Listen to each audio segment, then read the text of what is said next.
is your number one FM radio station. Love Radio.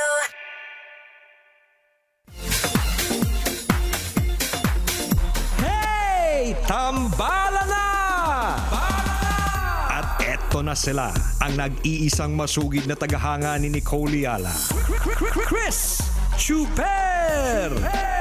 Kasama ang nag-iisang die-hard fan ni Chris Chuper, Nicole Hiala!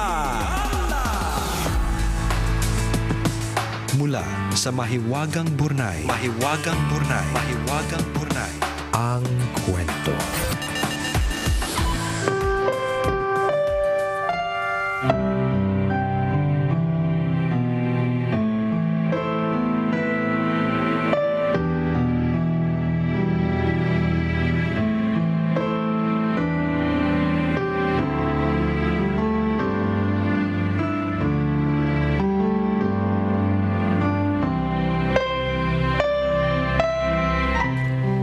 Isa ako sa milyong-milyong babae na nangarap na maikasal, magkaroon ng anak, at magkaroon ng buong pamilya.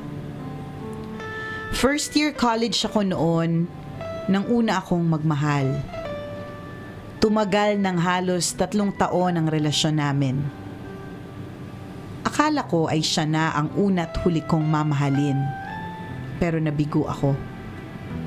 Niloko ako ng karelasyon ko at akala ko wala nang bukas.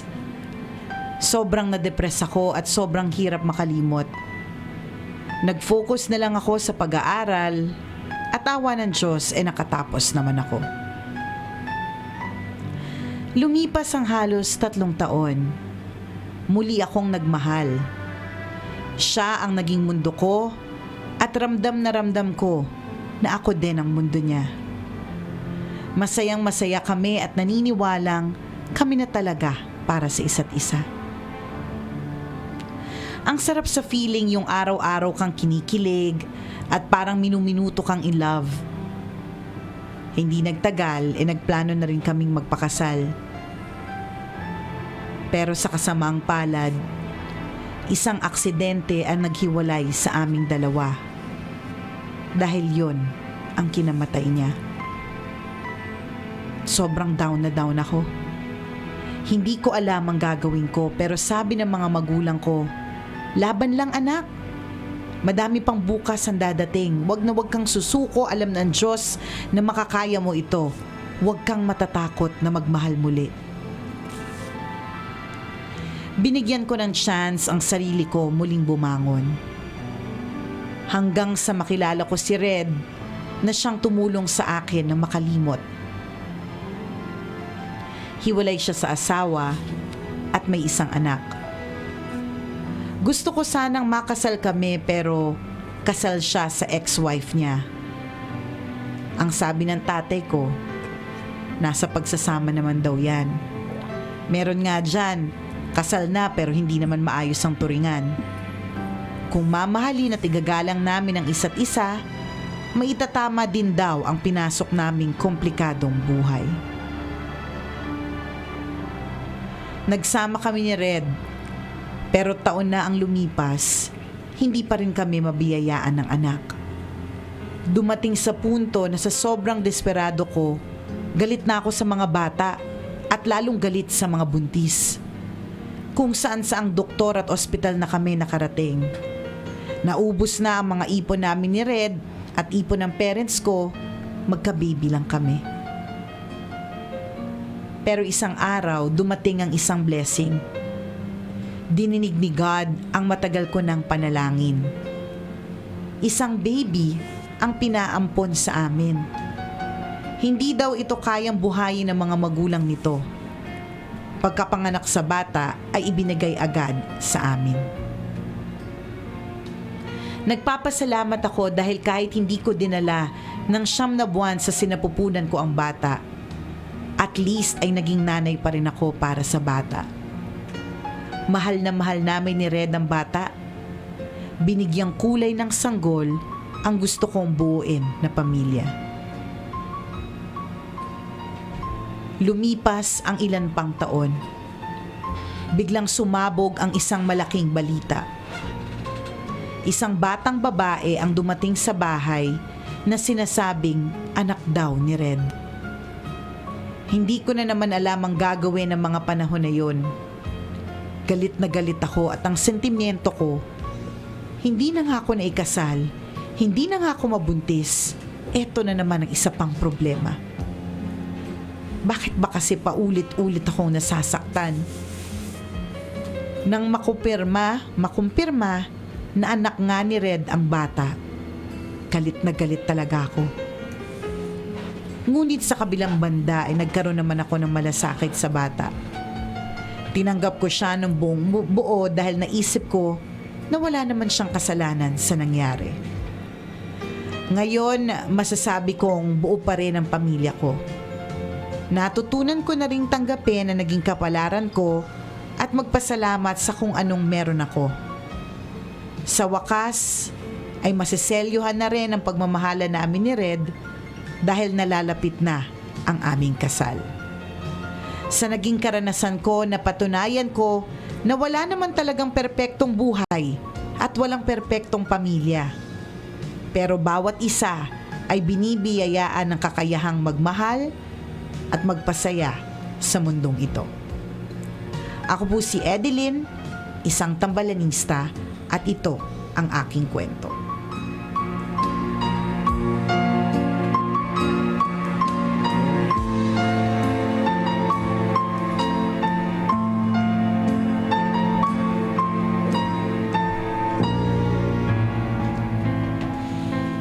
Totoo naman, walang perfect na family. Kasalanan naman yan ng social media eh.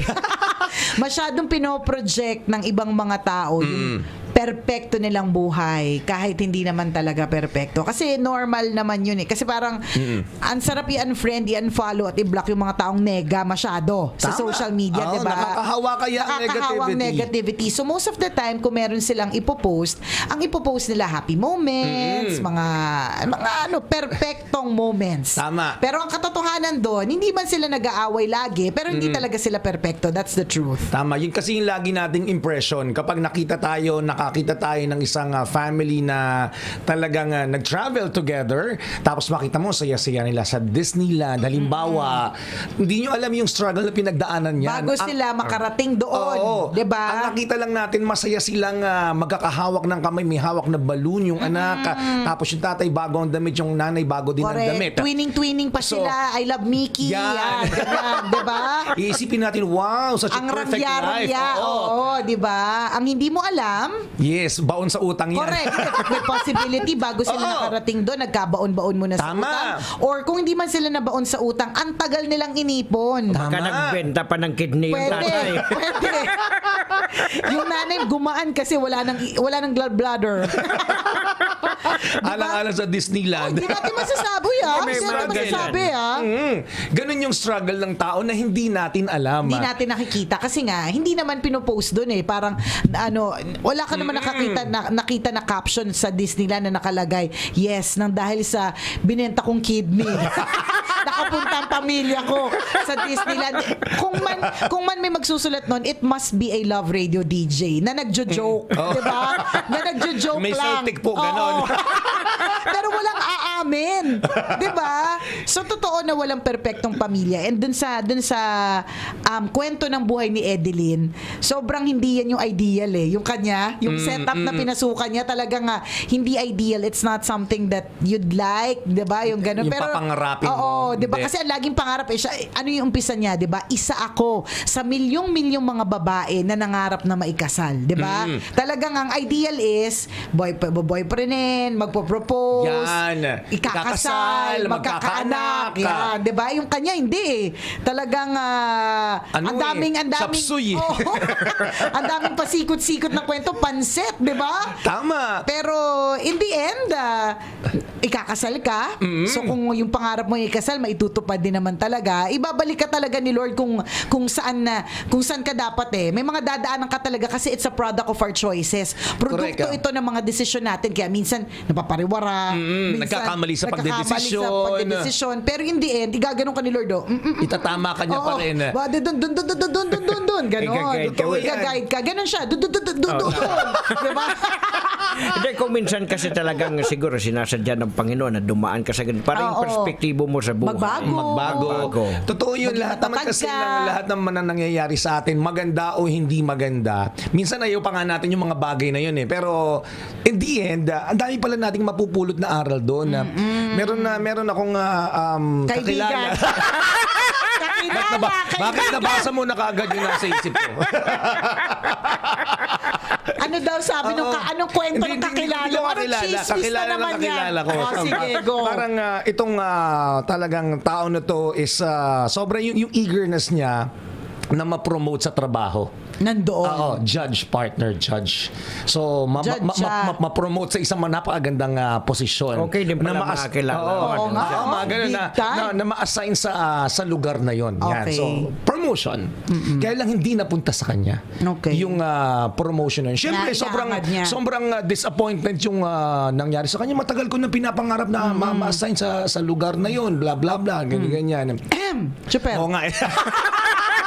Parang Partner. lumubog yung Adam's apple ko. Naramdaman ko. Ganun mo, para sumikip. Higpitan mo nga. Ganunin mo para gumalaw. Lumuwag eh. Sumikip ng ko. Eh, mukhang parang gusto lumabas. Biglang bumalik ulit. Kaya nga ganunin mo, ganunin mo. Yan. Go. Hindi, So- edi syempre, so, oo. yamot siya, galit, Umiyak inis. siya. Oo. Minsan, to the point na kinwesto niya yung Diyos. Lord, tagal ko ng pangarap na to. Bakit hindi mo sa akin binigay? So, syempre, galit siya sa mundo. Ganun. Yan. Sobrang disappointed. Pumangit siya, syempre. Oo, pumangit siya. Laging galit eh. Tapos, lumipas ang ilang panahon, may nabalitaan siya sa media na isang judge Namatay. na ambush partner. Yun yung posisyon. area na gustong-gusto niyang marating.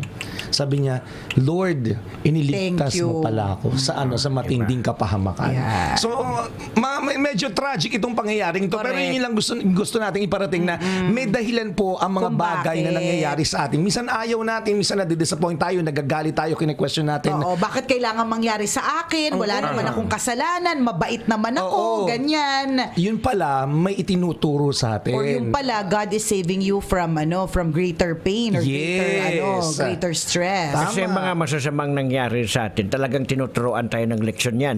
Si Leon Guerrero, hindi niya matutunan hatiin ang bala gamit ang punyal para tamaan yung dalawa niyang kalaban pag hindi siya inapi. Tama. Diba? Nag-training siya sa bundok. Naglagay ng mga bote ng gin, binaril. yan. Tapos yung punyal, dalawang kalaban tumatakbo. Binaril yung kutsilyo, nahati yung bala, tinamahan dalawa.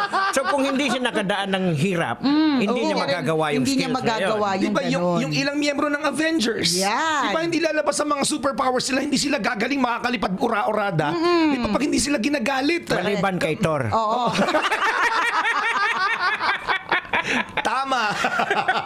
So may ibig sabihin, may tinuturo talaga. Ang bawat eksena ng buhay natin, may it be a happy moment or may it be a sad moment or a tragic moment. Mahirap lang kasi, masarap madaling tanggapin pag masaya eh. 'Di ba? Pero laging mahirap tanggapin kapag ka mahirap, Correct. kapag ka masakit, 'di ba? Pero merong dahilan kung bakit. Magtiwala ka lang. God's plan is better than our plans. Yes, totoo yan. Just have to trust. Oo, wala tayong ibang gagawin kundi to trust that everything will fall into place. Simple lang, hindi ka pababayaan ni Lord. Yan. Basta, Tama. just keep the faith. Di ba? Nakakatuwa naman yung kwento mo, Edeline. It's not your typical love story. Di ba? Pero happy ending, it's, no? It's complicated, but nice. Di ba? Kaya natutuwa naman kami dahil i-share mo yung kwentong yan. At natutuwa naman din kami kasi parang wala kang takot harapin yung mga bagay-bagay. Oo nga, tama yan. Be bold. Sabi Oo. niya. Hindi naman si Tanga niya lagi nagbo-bold. Ang tapang eh. si Nico lagi nanonood ng bold. Grabe ka sa akin. Baka maniwala naman sila. Huwag kayo nagpapaniwala ka dito kay Chris Chuper, ha? Hindi, Be diba? bold ka mo eh. Be bold, be brave. Kasi ito si Yes, Edeline yes. parang ang tapang niya lang. Oo, kaya- Tinanggap na di ba ang tapang? Hindi basta-basta kayang gawin ng Hindi, sino mang una tao sa lahat yun. yung makisama ka sa isang tao na may ex-wife tapos hindi pa ayos yung kasal nila. Oo. Diba? Napakatapang mo para harapin yun kasi ang daming Ang daming hindi magandang consequences oo, yun. 'di ba? Ang tapang mo hindi ko sinasabing tama pero ang tapang mo na nagawa mo yun. Yung tanggapin yung anak ni Red sa labas, yung Correct. ganon, yung tanggapin yung batang pinapaampon, 'di ba? Wala kang takot, wala kang fear. Minsan tama din yung perspective mo doon. Nung una nagalit ka doon sa bata, syempre mo, totoo nga naman, mahirap tanggapin nung nagulat kang may anak pala sa Tama. labas yung asawa mo. Pero binago mo yung mindset mo eh. Yun din yung nagustuhan namin sa'yo na wala namang kasalanan nga yung bata, 'di ba? So bakit ka magagalit? Tapos yung sinabi niya din na nagagalit ka sa mga buntis at sa mga pag nakakita ka ng bata, wala namang kasalanan yung tao na nagbuntis siya tapos magagalit ka sa kanya.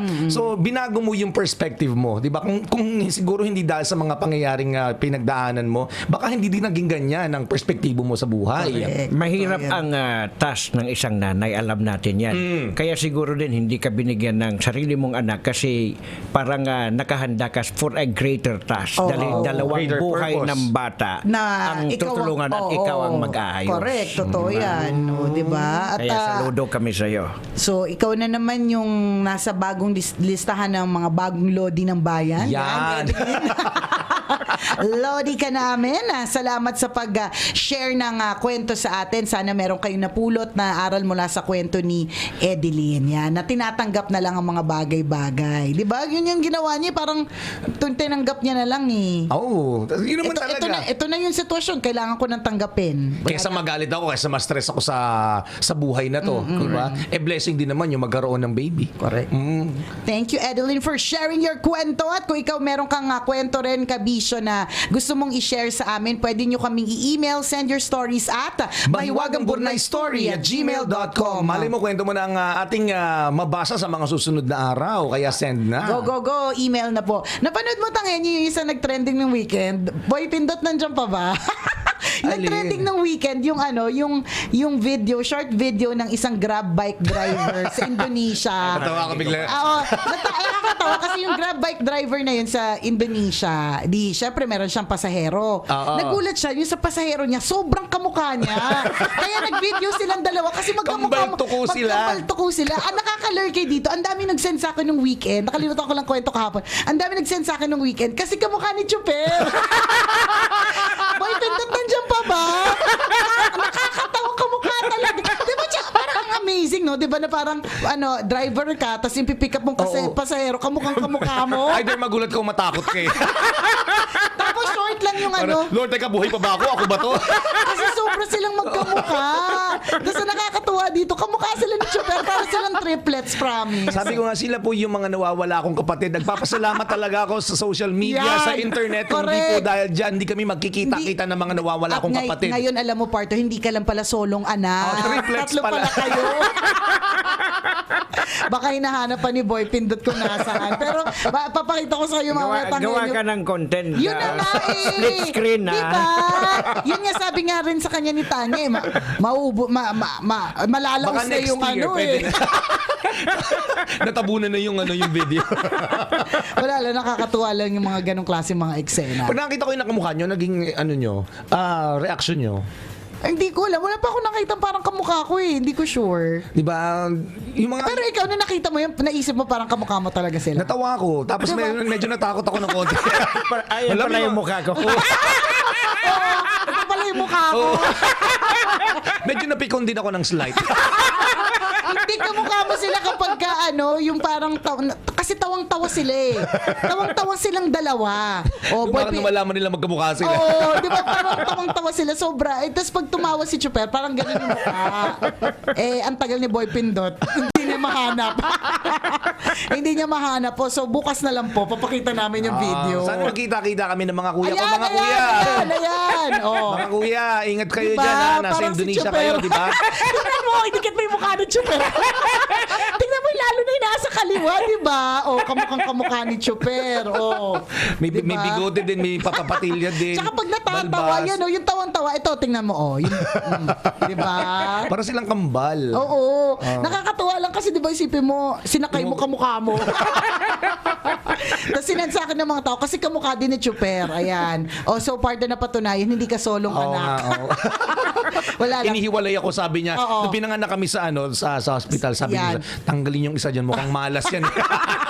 Yun, dinala po sa Pilipinas.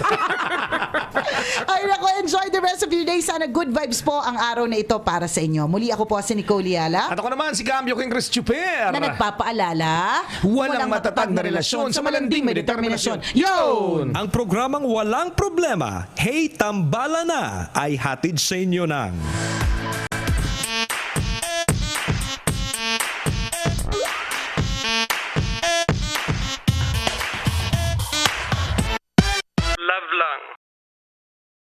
Always your number one. SM Radio Station.